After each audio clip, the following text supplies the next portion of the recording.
ഒരു രാശിചക്രം എന്ന് പറയുന്നത് 360 ഡിഗ്രിയാണ്. ആ 360 ഡിഗ്രിയിൽ 27 നക്ഷത്രങ്ങളുണ്ട്.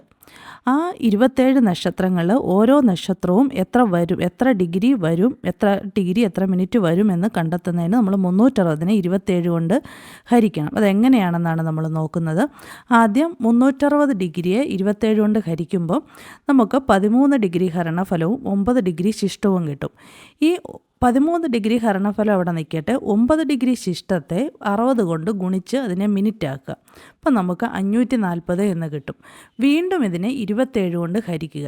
27 കൊണ്ട് ഹരിക്കുമ്പോൾ നമുക്ക് 20 മിനിറ്റ് എന്ന് കിട്ടും. ശിഷ്ടമൊന്നും പിന്നീട് വരുന്നില്ല. അപ്പം നമുക്ക് ആകെ 13 ഡിഗ്രി 20 മിനിറ്റ് എന്നാണ് കിട്ടുന്നത്. അതായത് 360 ഡിഗ്രിയെ 27 കൊണ്ട് ഹരിക്കുമ്പോൾ 13 ഡിഗ്രി 20 മിനിറ്റ് എന്ന് കിട്ടുന്നു.